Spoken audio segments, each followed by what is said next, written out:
Kutoka dalili yangu ya kwanza ya kuongea kwa kugugumia hadi kuingia hospitalini ilikuwa ni swala la dakika 15, 20 tu.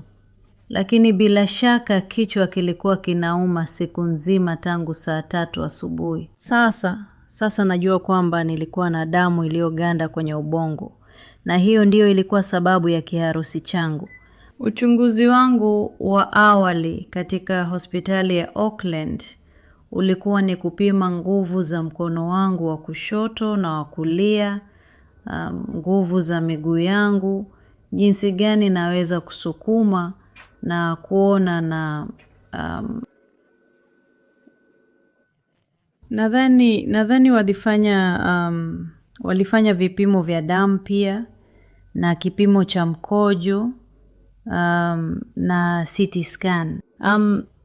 Hakuna hata moja kati ya hivyo ilionyesha kwamba nilikuwa na au kuthibitisha kwamba nilikuwa na kiharusi.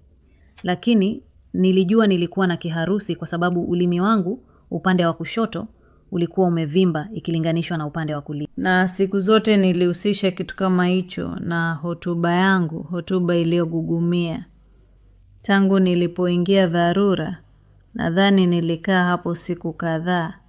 Kisha walinipandisha kwenye wodi ambapo nilikuwa hapo siku nyingine kadhaa.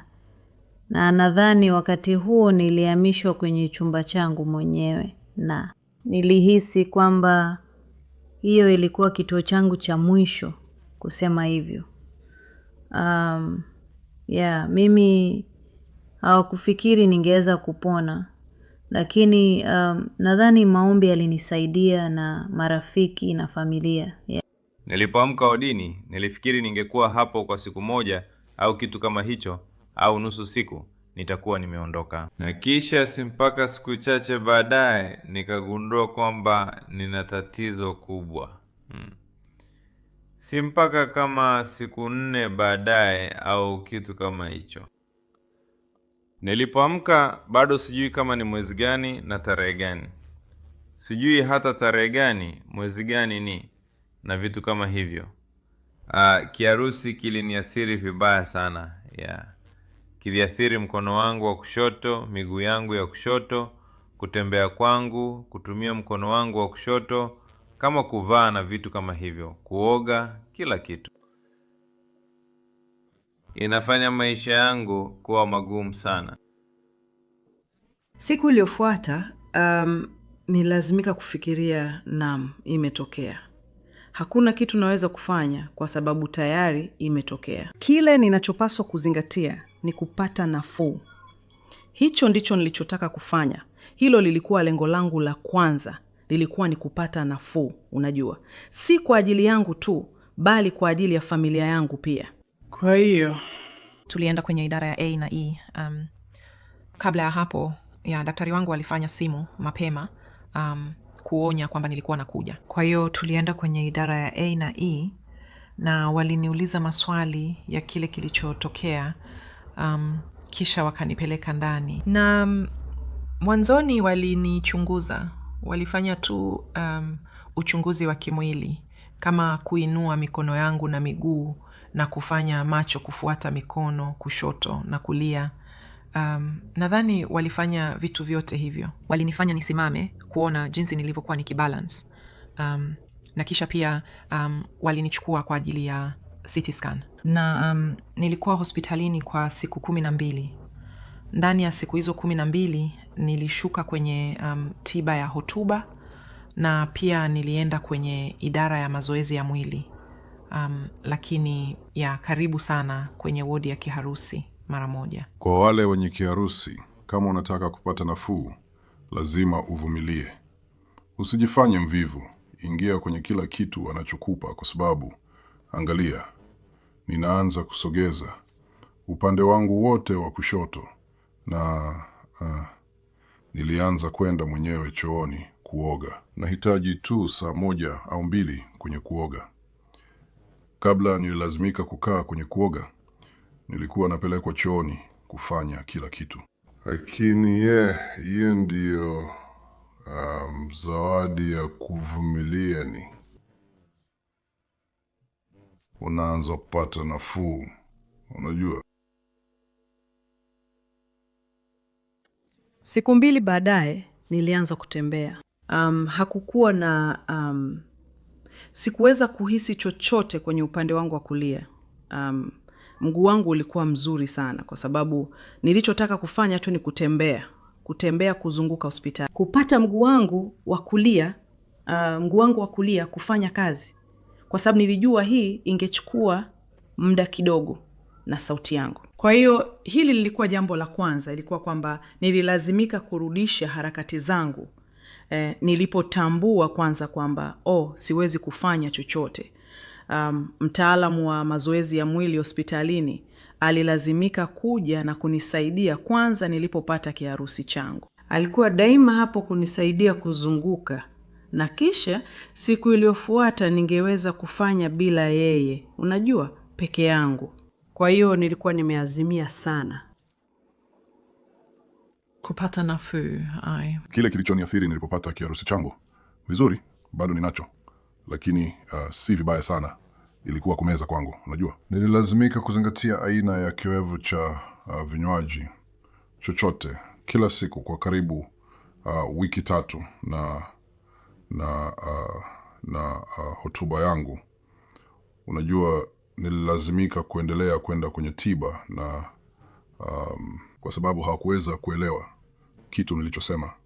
Ingawa nilifikiri nilikuwa naongea, unajua, kueleza vizuri, lakini inaonekana sikuwa. Kwa hiyo macho mawili, hiyo ilipaswa kupona mwanzoni mwa kiharusi changu kwa karibu wiki 2, na kisha nilianza kuwa wazi kwa sababu nilikuwa nimerudi kwenye dawa zangu. Baada ya wiki 3 niliruhusiwa kula chakula kigumu cha kawaida kwa sababu nilikuwa nikimeza vizuri, nikifanya mazoezi yangu na yote hayo. Na kisha niliambiwa naweza kula kitu kitamu zaidi ambacho nimekuwa nikitamani kwa muda mrefu. Naam, kiharusi kiliniathiri kwa njia ya kupoteza hotuba yangu.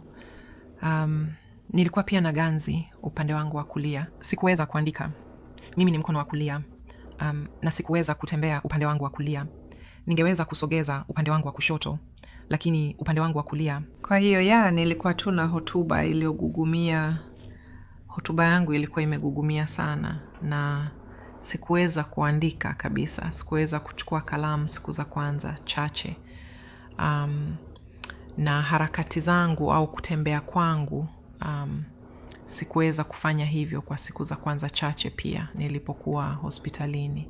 Kupona kwangu ya hotuba yangu nadhani ilirudi wiki ya 2, na nilianza, ilikuwa bado imegugumia, lakini niliweza kufanya unajua, kuzungumza maneno machache, na nilifanya tu kidogo cha kutembea au kuvuta kama unavyopenda, kupata mguu wangu wa kulia kusonga vizuri.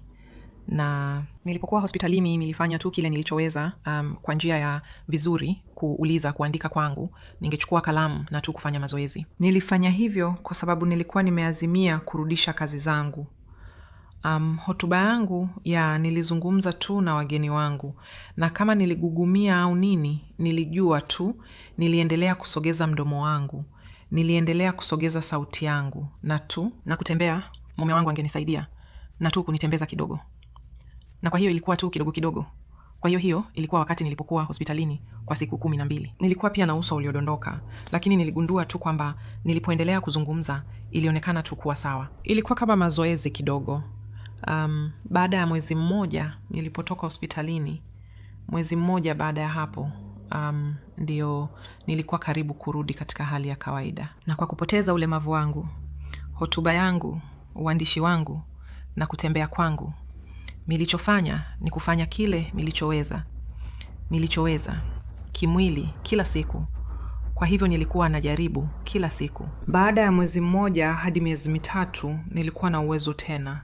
Nilikuwa natembea vizuri, usawa ulikuwa mzuri, uandishi wangu ulikuwa mzuri. Haikuwa sawa au kawaida, lakini ningeweza kuandika barua, ningeweza kuandika kwa kuchapa. Si kuandika sana, lakini kuchapa. Kulegea kulikuwa kumeondoka, na hisia zangu, ganzi, hiyo ilikuwa imeondoka. Kwa hivyo nilikuwa nikihama kwa ufanisi upande wangu wa kulia, na baada ya miezi 6 nilikuwa karibu kupona kabisa. Haikuwa rahisi kwa sababu nilikuwa najifunza, nilihitaji kujifunza tena, lakini nilidumisha azimio. Nilifikiri, ndio, kidogo kidogo, nilihitaji kushughulikia hii dysfunction au ulemavu. Fanya tu kidogo kidogo kila siku. Na niligundua kuwa ilizidi kuwa bora na bora na bora na bora. Nilikasirika. Ulemavu huu unakufanya uhisi kukasirika kwa sababu unapoteza uhuru wako, na mimi ni mtu huru sana. Nachukia kupanda mabasi. Unajua ulimwengu kwa abiria wengine, lakini unajua huwezi kufanya mambo, huwezi kusonga haraka, na watu wengi wanaweza wasielewe hilo. Wakati mwingine nilihisi kama kuwa na lebo inayoandika nimepata kiharusi, siwezi kusonga. Hisia zimebadilika kwa muda, kwa kujifunza kukubali kwamba una ulemavu huu, kwa kukubali kwamba inaweza isiwe ya milele, inaweza isiwe 100%, lakini angalau uko nje unafanya unachopenda. Na kwa kadiri siangalii huzuni au unyogovu, inakushusha. Kwa hivyo nafikira upande mzuri, si hasi. Kweli baada ya kiharusi nilikuwa hospitalini, kisha nilikuwa katika wodi ya ukarabati. Na mwanzoni nilifikiri kwamba nitarudisha harakati zangu. Lakini baada ya muda nilifikiri kwamba kutakuwa na upungufu na lazima nikubali. Na tangu nilipopata kiharusi, mimi sikuenda kazini. Na inanionyesha upweke sana. Na pia nategemea sana mlezi wangu kwa sababu sina familia isipokuwa mke wangu. Tuko wawili tu hapa na namtegemea, na wakati mwingine hisia zake na zangu zinapigana. Kwa hivyo nilikuwa na wasiwasi na hisia, na pia sikujua kwamba kulikuwa na unyogovu kwangu. Sikuweza kulala na sikuweza kulala kwa karibu wiki 2 au 3.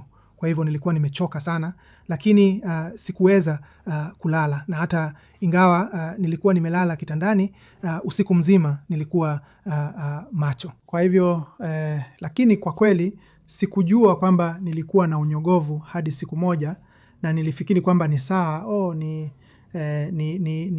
mwisho wa dunia kwangu. Kwa hivyo nilijaribu kujidhuru, na kisha nililazwa hospitalini tena, na kisha waliniweka katika wodi ya magonjwa ya akili, na kisha nilikaa huko kwa miezi 2, na nilipatiwa vidonge, na pia madaktari wa magonjwa ya akili wakinitunza, na kisha nilitolewa. Kushinda huzuni yangu, nilikubali tu nilipokuwa na kufanya kile nilichoweza, na kufanya bora nilivyoweza nilipokuwa, na niligundua kwamba nilipofanya hivyo nilishinda hisia hizi tofauti za, unajua, hofu, huzuni, unyogovu.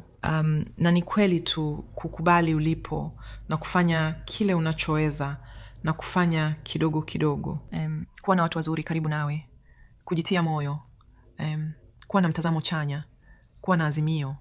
Yote hayo husaidia kushinda mambo haya. Nilikuwa nahisi huzuni sana, kwa sababu siwezi kufanya baadhi ya mambo niliyotaka kufanya, na kulikuwa na sehemu fulani ambapo sikutaka kuwa hai.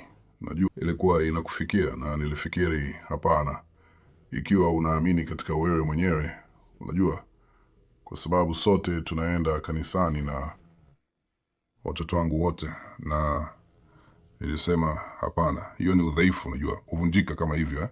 Ingia ndani na vumilia, nafanya mazoezi yako, omba kwa Bwana, na yote hayo, na kisha utapata zawadi. Sidhani kama nilihisi chochote kabisa baada ya kiharusi, lakini nimeishi maisha yangu kama ninavyoona, kwa furaha kabisa. Jaribu kuchekesha mara kwa mara, lakini kila mara ninatafuta njia za kuboresha maisha yangu. Ninaweza kuboresha kuzungumza, ambapo sikuweza kuzungumza kabisa. Sasa nazungumza vizuri zaidi kila siku ninavyoendelea. Naweza kuangalia nyuma na kufikiria kitu nilichojifunza, kitu nilichoboreshwa. Hakuna kinachoweza kuingilia hilo. Ilikuwa ngumu. Nilihitaji kufunga ulimi wangu mara nyingi, kwa sababu unakuwa na hamu. Unaweza kumwambia mtu afanye kitu, na utambuzi wetu wa wakati si kama wa mtu wa kawaida. Sekunde moja inaweza kuonekana kama saa wakati mwingine, na kwa hivyo ndio. Binti yangu alikuwa akisema, subiri kidogo, nitafanya. Kwa hivyo, unajua, najizuia kurudia, na ni moja ya mambo unayohitaji kujifunza. Tiba nyingine nilizojaribu ni dawa za mitishamba za Kichina, na pia sindano za Kichina, na pia masaji. Kwa kweli nilikuwa na hasira sana, na kwa sababu nilitaka na nilihitaji kurudisha nguvu zangu haraka iwezekanavyo. Kwa hivyo nilifanya mambo haya matatu kwa wakati mmoja kila siku. Kwa hivyo nilifanya masaji, nilifanya sindano, na pia nilichukua dawa za mitishamba za Kichina. Lakini kwa kweli nilitumia pesa nyingi sana kwa hilo. Ilinigharimu karibu $70 kwa siku, na nilifanya siku 7 kwa wiki na kwa miezi 3. Lakini nilikuwa nimevunjika moyo sana, na sikufikiri kwamba watanipelekea msaada mkubwa kabisa. Na labda watu wengine wanasema kwamba ni muhimu, lakini kwangu sikuona faida yoyote.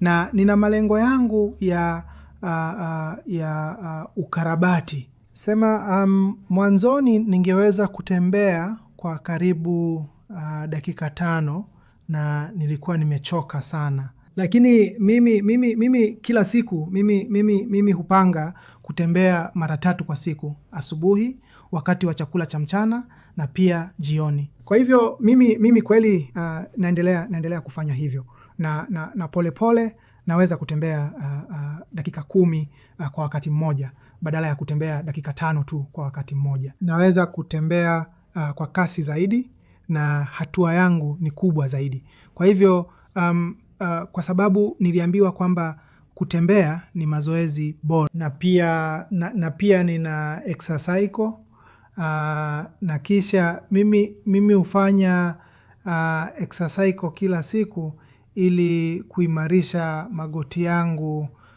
kuwa imara zaidi. Nadhani mwaka wangu wa kwanza ulikuwa mbaya zaidi, kwa sababu wanasema asilimia kadhaa ya watu wanaokufa baada ya kiharusi cha kwanza si nzuri. Kwa hiyo hilo lilinisumbua hadi mwaka huo ulipopita, na kisha nikafikiria sawa basi, najua mwaka umepita, kwa hivyo nitakuwa sawa. Kwa hivyo nadhani unapaswa kuwa na mtazamo mzuri, mtazamo wa kiafya, ili kuishi baada ya kiharusi. Mshtuko wa moyo watu wanaweza kuwa nao, wanatibiwa, wanapona tena baada ya mwaka mmoja. Kiharusi kinaonekana kuwa kitu cha maisha yote, ikiwa haufanyi kazi juu yake. Kama wanavyosema, ikiwa hutumii utapoteza, na mimi daima nashikilia kauli hiyo. Jaribu kutumia kila kitu unachoweza, hata vijiti na mawe au chochote unachoweza kuinua. Fanya mazoezi ya kuinua, kutupa, chochote. Endelea tu kufanya hivyo. Jinsi nilivyobadilisha lishe yangu ilikuwa nilikata vyakula vyote vya mafuta na nilikuwa natumia siagi, lakini sasa ni margarini tu. Na unajua vyakula vyote vya kisiwa nilivyokuwa navyo niliviondoa kabisa. Sasa navipata mara moja kama Jumapili au kitu kama hicho, lakini si kila mara kama nilivyokuwa navyo. Mboga zaidi sasa. Unajua nimezoea hilo sasa kwa sababu nilisema nilipaswa kuwa nayo ili kuishi, na sasa nimezoea. Jambo lingine unajua nililoacha ni kuvuta sigara. Hilo lilikuwa gumu kuacha. Ilikuwa njia pekee niliyoweza kuacha kwa sababu sikuweza kutembea na sikuweza kwenda dukani. Kwa hivyo watoto wangu walinisaidia katika hilo. Walisema hapana baba, walitupa sigara zangu zote nilizokuwa nazo, wakazitupa nje, na walijua sikuweza kuendesha gari, sikuweza kwenda dukani. Lazima niwashukuru watoto wangu kwa kutokukubali hata paganas, lakini waliona jinsi nilivyokuwa tamaa ya sigara, unajua, na walisema hapana, ikiwa unataka kupona utalazimika kuendelea bila hii, unajua. Jaribu mboga.